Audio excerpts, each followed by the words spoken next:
Buenas tardes, hermanas. ¿Cómo va este primer día? Yo no les planteé les pido disculpas que arranqué y no les presenté ninguna metodología en particular.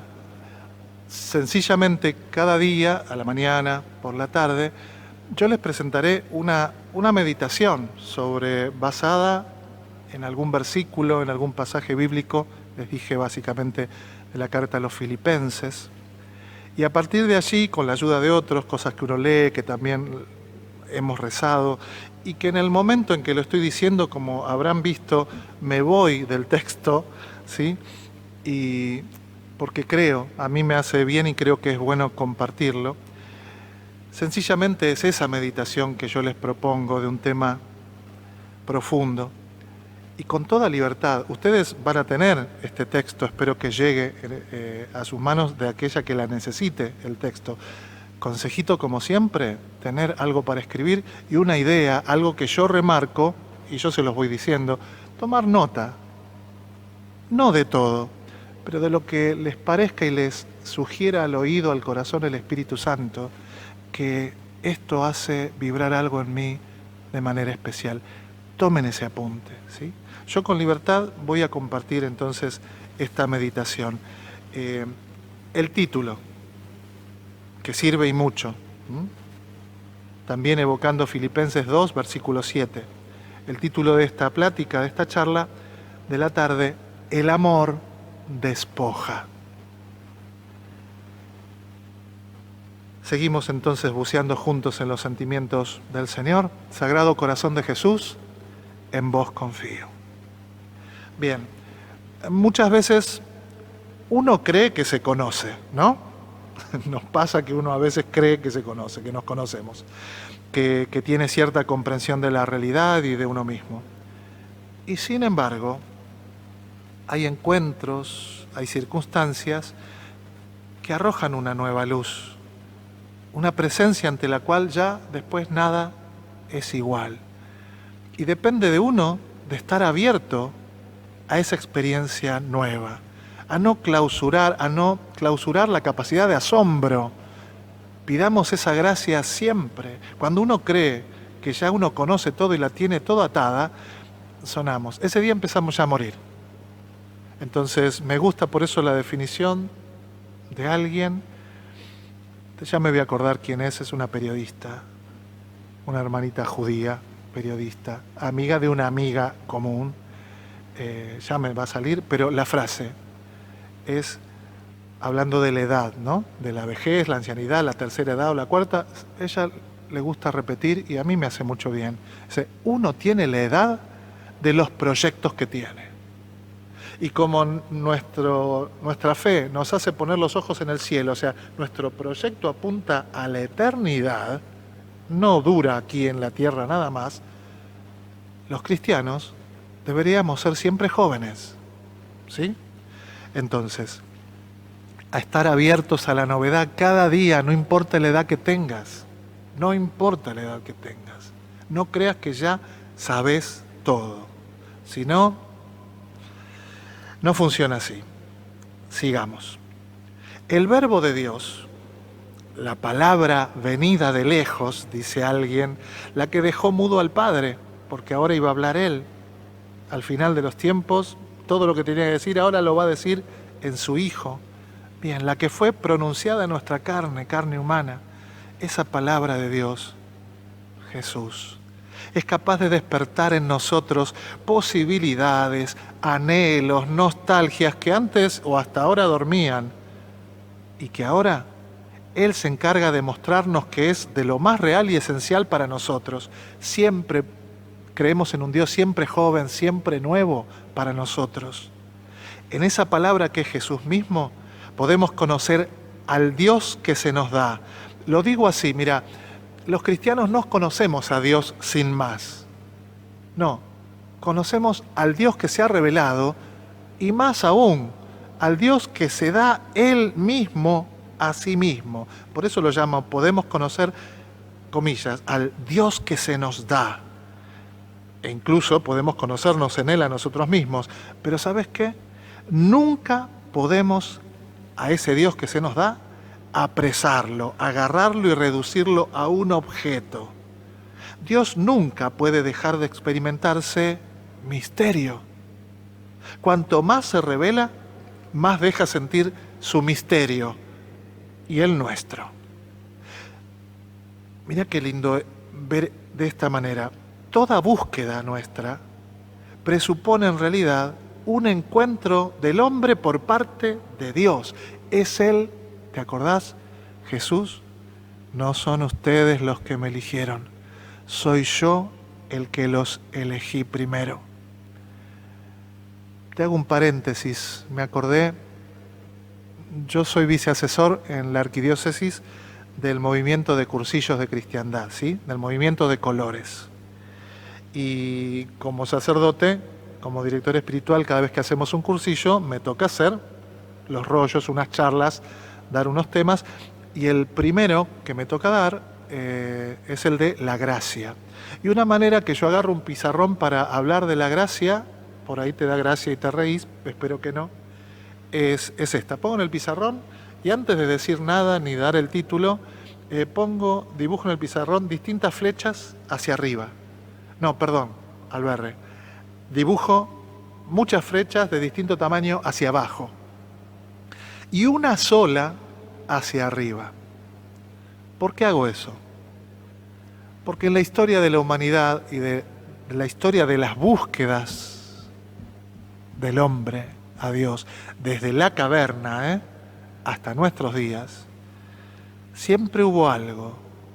Cuando estudias un poquito de teología, algunos lo llaman el deseo de Dios. Así como tenemos sed, quiere decir que existe el agua y por eso tenemos apetito de eso.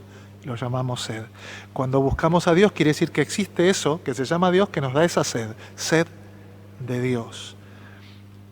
La humanidad siempre tuvo esa sed sin saber bien qué es y tuvo sus búsquedas. Esas son las flechas que yo pongo. Siempre hubo intentos de buscar algo, alguien, una energía, un ser. En el pasado y la caverna fue un cóndor, el quetzal, la catarata, el mar, el lago, la montaña, ¿sí? Un animal del que venía todo, un cultivo del que venía la comida, se lo endiosó de alguna manera y reflejaba esas flechas hacia arriba que son nuestras búsquedas de algo que nos trasciende, que está por encima de todos. Bien, pero resulta que los cristianos no somos parte de esas flechas que van hacia arriba, ¿no? Los cristianos estamos dentro de esa flecha que apunta hacia abajo. El Dios que se da, Él se nos da. Por eso detrás de toda búsqueda en realidad está un Dios que sale al encuentro nuestro. Bellísimo de ver. Solo eso, si querés, meditalo en toda esta semana y de ahí sale muchas cosas nuevas, sentimientos nuevos y buenos. Decía, nunca podemos apresar. Toda búsqueda presupone un encuentro del hombre por parte de Dios. Nuestro grito siempre es un eco, una respuesta a la iniciativa amorosa de Él. Él siempre se manifiesta como don, como gratuidad, como persona. En Jesús, el Padre interpela nuestro corazón, el corazón del hombre, y en su destino el Señor se hace solidario de la existencia humana hasta el final. El Padre se autorrevela y se autoentrega en Jesús. Mira, voy a decir una frase chiquita y que voy a decir, sí, esta es una verdad de perogrullo. Dar es amar. ¿Estás de acuerdo? Que dar es amar, pero darse, no simplemente dar, darse es amar hasta el extremo. Y así Jesús puso de manifiesto lo que significamos para Él. Eso nos recuerda el Evangelio de Juan, ¿te acordás? Nos amó hasta el extremo. Así nos dice cuánto significamos para Él. Gracias, Señor. Y esto que Él hace con nosotros, en nuestro caso, fíjate que doble mandamiento, ¿no? Del amor a Dios y al prójimo, que aquí está dado vuelta. El primer mandamiento, hablando en esta charla, sería reconocer que Dios me ama a mí. Esa es la fuente de todo lo demás. Si yo pretendo empezar amando yo, no, soy yo el que los amó primero. Eso no lo podemos olvidar nunca. Si no terminamos en esfuerzos estériles de hacernos mejores y de ser más caritativos, es que sin Él, sin la conciencia del amor de Dios que se nos da, no nos sale ser buenos, al menos a tiempo completo. Bien, sigamos. Darse es amar, y así Jesús puso de manifiesto lo que significamos para Él. Y te decía, en nuestro caso, solo podemos decir que sabemos lo que es amar cuando hemos experimentado la necesidad de darnos, de ser para otro. Ojalá te esté pasando cada vez más en tu propia comunidad y aún fuera de ella. Es una gracia que pido yo también para mí, con mi familia, mis amigos, pero también con mi comunidad y con cualquier desconocido que el Señor me cruza en el camino cada día. Tener necesidad de darnos, de ser para otro. Bien, porque Dios se entiende como un ser para otro, para nosotros. Bien, más aún, mientras solo esperamos cosas de otro, es que no nos hemos dado cuenta de que estamos ante alguien, no de algo, y que el grito más profundo de nuestros corazones es la necesidad de comunión, no de cosas, sino de interrelación personal. Esto que tanto se ha puesto de manifiesto en este tiempo de pandemia, en este tiempo en que no nos podemos abrazar, tocar, besar, todo mediado por un barbijo de lejos, esta cruz que ha padecido y seguimos padeciendo en el mundo, es otra prueba más de que el grito más fuerte en el corazón humano es el hambre, la sed de comunión. Dios nos hizo para la comunión con Él y entre nosotros. Bien, seguimos aquí. Solo la Biblia nos enseña, y casi tenemos experiencia de eso, de que solo Dios conoce a Dios. Y por eso es que se nos entrega. Si no, no lo podríamos conocer. Él se nos entrega para poder conocerlo, para poder acceder a lo que de por sí es inaccesible. Solo por gracia, solo porque Él lo concede. Esa es la famosa diferencia entre las virtudes morales, ¿te acordás? Y las virtudes llamadas cardinales y las virtudes teologales, fe, esperanza, amor. Sin eso no sabemos ni quién es Dios, ¿está? Y eso es una gracia que da Él. Bien. Nos recuerda Juan en el final de su prólogo, en el capítulo 1, versículo 18, a Dios nadie lo vio jamás. Pero también nos dice que ahora se nos ha entregado en su querido Hijo. Lo que es interior no se puede conocer desde lo exterior. Por eso, para conocerlo, habrá que estar, y esa es la invitación a estos días de retiro, a estar a su lado, más cerca de Él. Así como para conocernos, Él quiso ser uno de nosotros. Fíjate, para Él aproximarse lo más y revelarse, se hizo el Emanuel, Dios con nosotros. Y te cito algo que seguramente ya conocen ustedes, de la bella mano y pluma de San Juan de la Cruz en su cántico espiritual. El que ama llegará a comprender que habrá que adentrarse más adentro en la espesura. No es fácil ni común llegar a comprender lo limitado y relativo. Antes de seguir, paramos aquí. Las invito allí donde esté cada una, no sé si es en un salón, hay otras personas, donde sea. Si hay otras personas junto a vos, junto a ustedes, tomémonos unos segundos, tómense unos segundos en silencio, simplemente para mirarse. Mírense, no tengan miedo. Sí, vos, hermana, que tantas veces te vi, vos, sin decirse nada, mirarse, detenerse 2 segundos, un poquito más, en la mirada con otro, con otra. ¿Sí?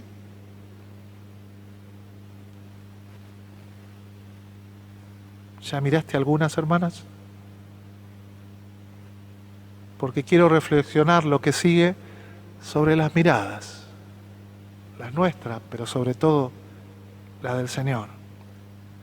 Decía, no es fácil ni común llegar a comprender lo limitado y relativo de nuestra mirada humana, llena de prejuicios, preconceptos, sentimientos no siempre buenos. El error y la tentación es pensar a lo superior desde lo inferior. Es lo que a veces nos pasa con Dios. Creer que podemos nosotros, así chiquititos, pensar y mirar a Dios y creer que ya lo tenemos y lo conocemos y lo abarcamos. Imposible. Con nuestras solas fuerzas, imposible. El hombre no es, nosotros no somos una medida limitativa para limitar, no. Dios nos invita a más, pero con Él, si Él no pone su gracia, imposible. Entonces, ¿qué tenemos que hacer? Solo escuchándolo, acogiendo el testimonio que Dios ha dado de sí mismo, podemos conocerlo. Y ese testimonio lo ha dado de manera muy particular, lo sabés, en Jesús, en su Hijo amado. Escúchenlo, en Él tengo puesta toda mi predilección. Y lo mismo pasa entre nosotros, solo escuchando y acogiendo el testimonio de los otros podemos llegar a conocerlos. Nada se da y nadie se dice a quien se presenta como dominador o avasallador. ¿Qué quiero decir con esto? Como nos narra aquel episodio de Éxodo 3, a nivel, ¿te acordás la zarza? Esa revelación, ese revelarse al otro. ¿Cuál es la condición? Y lo mismo nos pasa entre personas humanas, mucho más con Dios, pero también entre nosotros. Siempre habrá que quitarse las sandalias. A veces la asiduidad, pasan años, ya tengo de años de profesar, muchos años de profesión, muchos años de cura, muchos años de lo que sea, y creo que simplemente porque ha transcurrido el tiempo yo ya soy Gardel en eso, y me relajo, o doy por eso. Lo mismo le pasa a un matrimonio, por eso terminan mal, porque dan por hecho que el mero paso del tiempo ha aquilatado y no ha aquilatado nada. Volviendo a la mirada, porque en algún momento, frente al otro, dejé de descalzarme, dejé de quitarme las sandalias porque es un terreno sagrado. Cuando ya soy un confianzudo, algo de lo que le pasa a Jesús en su pueblo cuando nadie puede ser profeta en su tierra, porque, claro, creemos que ya lo sabemos todo, hemos perdido la capacidad de asombro, el otro ya no es un misterio para mí, y eso que nos pasa con los demás, también nos pasa con Dios. Cuando nos hemos acostumbrado a repetir cosas religiosas, pero hemos perdido de vista quizá en algún porcentaje esto de que siempre hay que quitarse las sandalias. Lindo esta semana de retiro para volver a quitarnos las sandalias. Podemos conocer, a ver, esto nos lo dice ya la filosofía, podemos conocer que Dios existe y podemos conocer lo que Dios no es. Fíjate que sin fe la humanidad puede decir de Dios, sí, existe porque crea, ¿te acordás las 5 vías de Santo Tomás? De la filosofía en general. Y también lo que no es, por eso ciertos nombres no son de la Iglesia Católica ni de la Biblia. ¿Dios quién es? El inmenso. Inmenso, sabemos qué quiere decir, ¿no? No menso como en México, por favor. Inmenso es que no se puede medir. No se puede medir. Infinito, que no es finito, ¿sí? Lo que no se puede. Ahora bien, pero para saber cómo y quién es, no alcanza la mera razón. Necesitamos empezar a bucear en la fe. Y decir en la fe quiere decir en la confianza.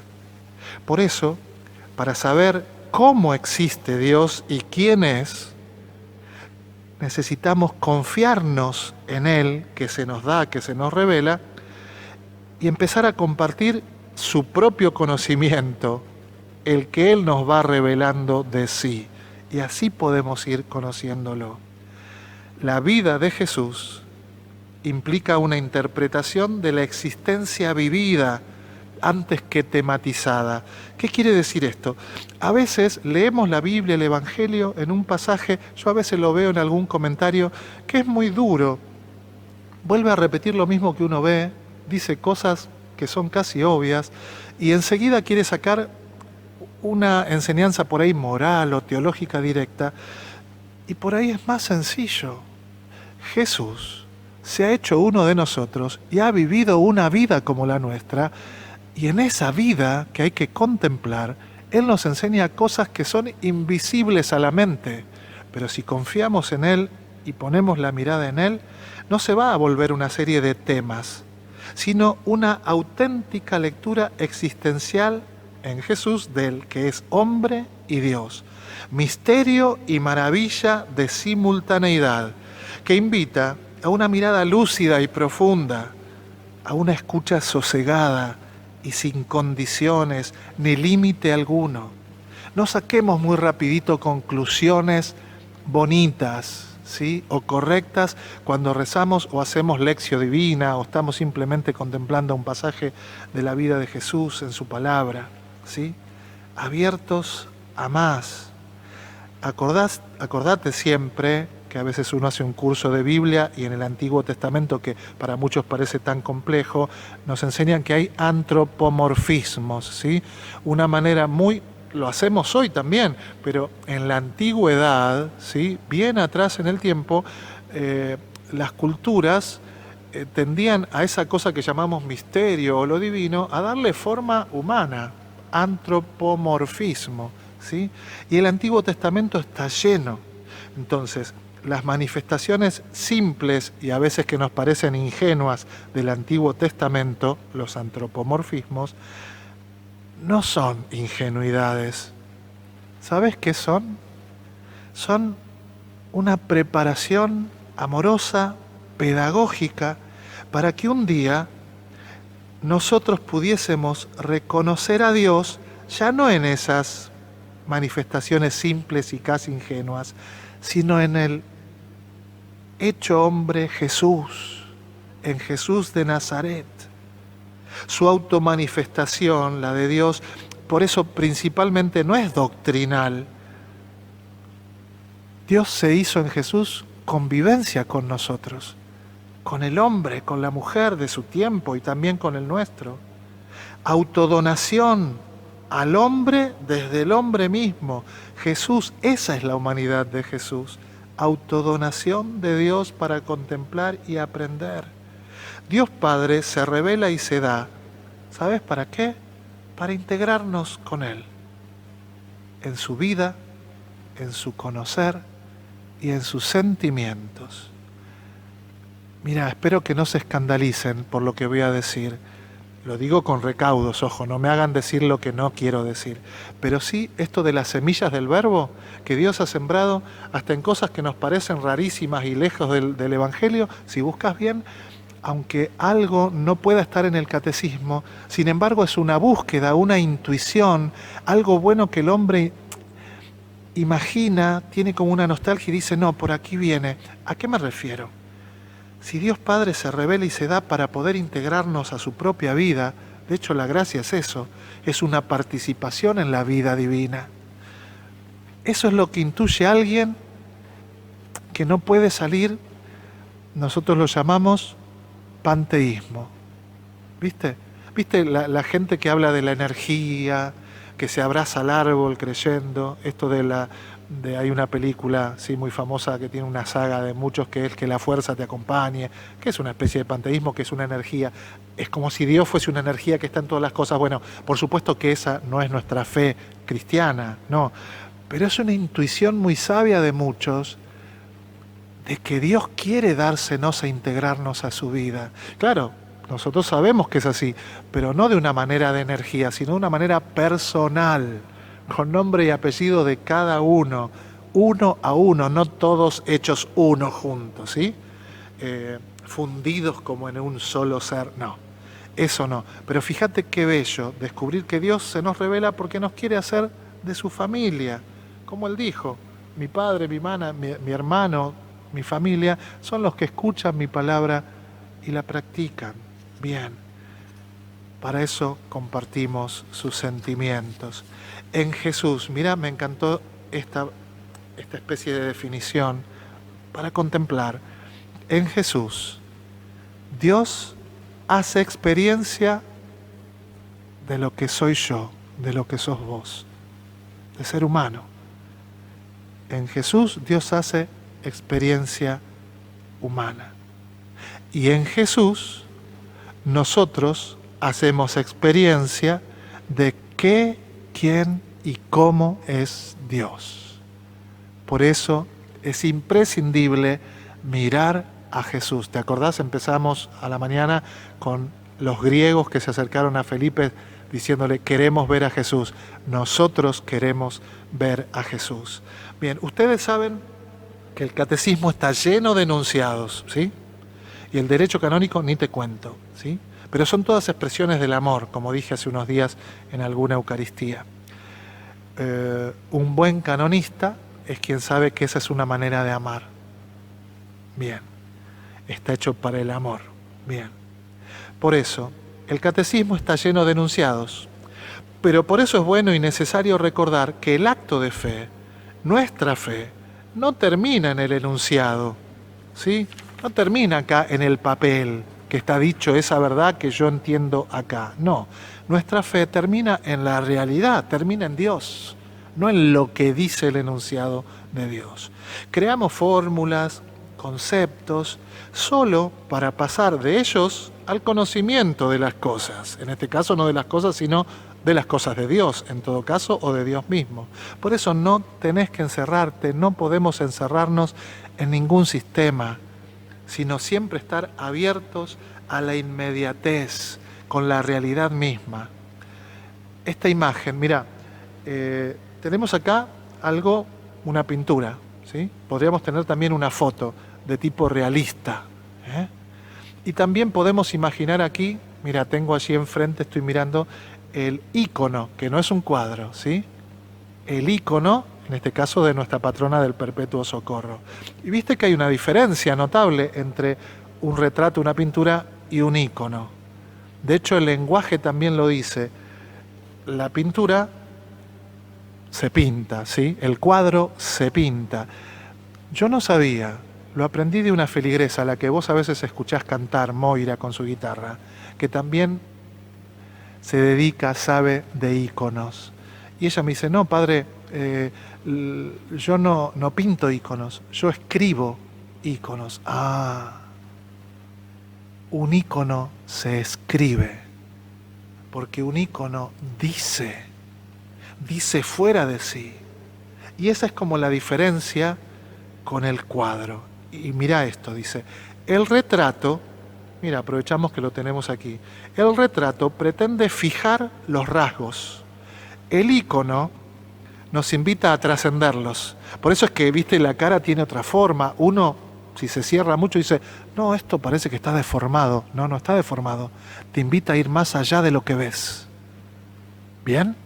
Por eso tiene tanta fuerza en nuestra iglesia, en nuestros hermanos de Oriente, lo que para nosotros es una escultura 3D o una pintura 2D, para ellos es el ícono que se escribe, porque está llamado a decir, a trascender los rasgos y abrirnos al misterio.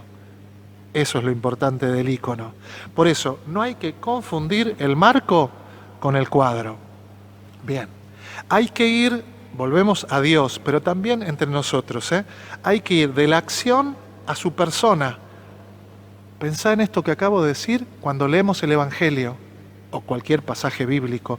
Tenemos que saber ir de la acción a la persona y de su historia a su misterio. Mira qué lindo, fácil de recordar y es como la metodología para encarar nuestra lectura orante, adorante de la Biblia, de la palabra de Dios. Ir de la acción a su persona, de su historia a su misterio. Conocerlo por fuera y por dentro, sus acciones y sentimientos, lo que piensa y lo que hace vibrar su corazón. Detrás de lo que vos ves que está ahí escrito, de esa imagen, imaginá Trata de sentir con Él, con qué vibra el corazón de Jesús, de la Virgen, de José, de Pedro, de Andrés, de Felipe, de quien sea que te presenta, de ese joven rico, de ese que se trepó al sicómoro. ¿Qué hay en el corazón de cada uno de ellos? Porque van a relucir más los sentimientos que vibran también en tu corazón. Bien, la encarnación es la palabra eterna en nuestro tiempo, en el tiempo de los seres humanos y en el espesor de la particularidad concreta, qué nombre difícil, en el espesor de la particularidad concreta. Es que Dios en Jesús se hace historia concreta, una vida humana concreta, con sus vicisitudes, ¿sí? No hay que volverlas una especie de todo de una florecilla ahí licuada, cuasi angelical, no. Si Él quiso hacerse hombre, no lo volvamos ángel. Que a veces hay como una espiritualidad que se nos desvirtúa en eso de la escuela de Santa Teresa de Jesús, la humanidad de Jesús, ¿sí? No decir colores y pajaritos y cosas y nos vamos, que pueden sonar muy lindas y románticas, pero no es Dios, es solo una idea, no es Él. Bien. Iniciativas, entonces la encarnación, una bella definición, son iniciativas de Dios que acontecen en el espacio y en el tiempo. Tiempos y lugares que solo Dios conoce y decide. Nosotros tenemos que estar atentos a ver si los encontramos, esos tiempos y lugares de Dios, y responderles, pero nunca podemos forzarlos. Hay que parar la oreja, el corazón, atento a donde Dios habla, se revela, se manifiesta. Atentos. Él se va a encargar. Se lo pedimos con mucha humildad, porque somos frágiles. Hay una certeza que a mí me acompañó desde siempre, aún antes de tener siquiera la osadía de pensar en qué iba a ser de mi vida.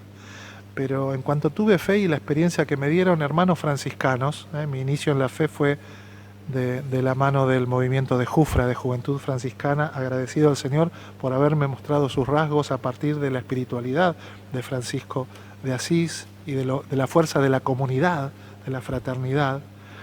Y una certeza que siempre me dio esa manera de vivir a Dios es que yo siempre tuve esta convicción: Dios no juega conmigo. Dios no juega a las escondidas conmigo. Me ama. Si mi papá y mi mamá no juegan conmigo, mucho menos Dios. Eso seguro. ¿Y eso qué significa en la práctica? Que si con humildad le pido, por algo Él dice, pidan y se les dará, busquen y encontrarán, llamen y se les... No lo esfuerzo, le digo, mirá, yo no puedo, mostrámelo, así fue con mi vocación. Mirá, yo no te digo que no, pero hasta que no lo vea muy claro, no te voy a confirmar mi sí. Esa era mi humilde oración. Y me lo hizo. Y me lo mostró. Mirá, me sigue emocionando volver a ese momento, ¿sí? Me sigue emocionando mucho a esa muestra que me dio.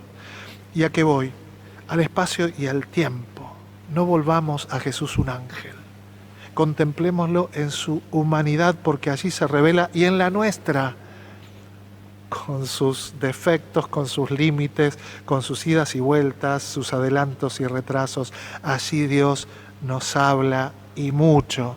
Por ahí eso que más te está enojando, por ahí eso más que hasta en silencio puteás o en silencio llorás. Ojo, abrí bien los ojos y el corazón, porque en eso que humanamente estás experimentando, Dios está hablando y fuerte. No lo tapes, no lo tapes. Déjalo salir con confianza de la mano de tu director espiritual, de otra hermana, de alguien en quien confías, porque tiene buenos sentimientos, tiene ese rostro bueno. Y qué bueno de confiarse a los hermanos para estas cosas. Dios no juega conmigo. Por eso, basta con estar atento a Él y responderle, pero nunca forzarlo, ¿sí? Él lo va a hacer.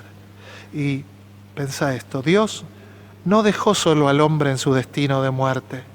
Se asoció a Él, a nosotros, para no desesperar de la vida.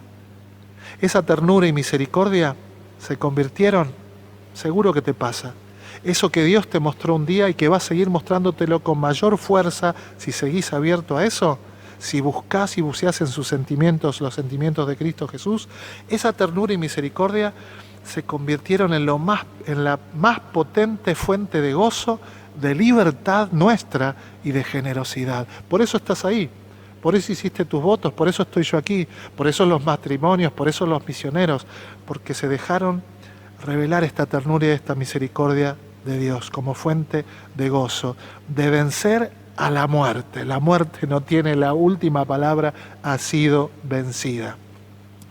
Dicho esto, también tengo que recordar esto. La máxima dificultad que tenemos es aceptarnos finitos, no de este sentido, ¿sí? Finitos, corpóreos y mortales. Gracias a Jesús podemos aprender a comprendernos, aceptarnos y amarnos. La encarnación, que Dios se haya hecho hombre, es una afirmación absoluta de nuestra naturaleza, garantía de bondad, de verdad y belleza de la vida humana. Somos bellos, somos buenos, y vio Dios que todos éramos buenos, especialmente la criatura humana, su criatura dilecta para quien creó el universo. Vos, cada uno de nosotros, en la circunstancia en la que esté, rozagante, pleno en el apogeo de su edad y de su salud, o achacadito en una silla de ruedas, o en un hospital, o con un bastón, o con anteojos, o si ya no veo, como sea, somos bellos. Somos bellos, Dios ha venido a nosotros para hacernos participar de su vida. Sigamos buceando en sus sentimientos. Bien, los hombres acogemos gozosos la tierra, el tiempo y el cuerpo. ¿Por qué? Si sos cristiano, porque en carne y tiempo vivió y murió Jesús por todos nosotros. El tiempo y el cuerpo no son lo que oculta la realidad. No somos platónicos, esos creían algunos griegos y algunos siguen creyéndolo hoy. Bueno, rezamos por ellos que encuentren la felicidad. No, para nosotros el tiempo y el cuerpo no ocultan la realidad, sino que son amados como lugar de nuestra verdad, fuera de lo cual no nos es accesible lo inaccesible de Dios. Es ahí en este cuerpo rugoso, achacado, que pasa por el tiempo, que hacemos nuestra experiencia del inaccesible, que se hace accesible allí en nuestra naturaleza. Esto nos invita entonces, voy terminando ya casi, a rever y redefinir hoy. ¿Cómo nos sentimos frente a nuestro transcurrir en el tiempo? ¿Cómo nos sentimos frente a nuestra edad, nuestro hoy, nuestro cuerpo con sus límites y achaques? Es en y desde este y esto que soy, que entro en comunión con Dios y con los demás.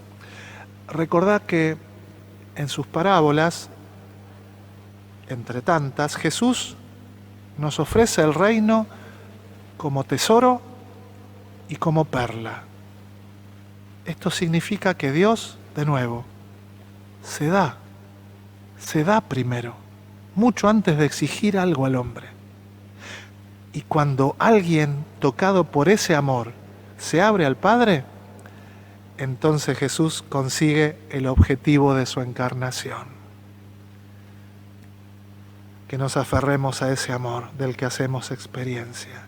Yo, y creo que vos también, quiero ser cada día ese alguien tocado por ese amor del Padre. ¿No es así? La encarnación entonces es la expresión final de un amor que va a la búsqueda de cada uno, del hombre, de la mujer, de cada ser humano, de un amor que se hace como Él en naturaleza y destino para encontrarlo allí donde está y que lo podamos reconocer y amar. Jesús vivió su vida como hijo, oró y murió ante el Padre. Ese es el modelo, la fuente y el futuro de la conducta de los hombres con el Padre y entre nosotros. El himno a los Filipenses, te comenté que lo releas en estos días de retiro, que lo medites, riquísimo. Yo te doy esta pista. El himno a los Filipenses es una inversión de la figura de Adán. ¿Te acordás, no?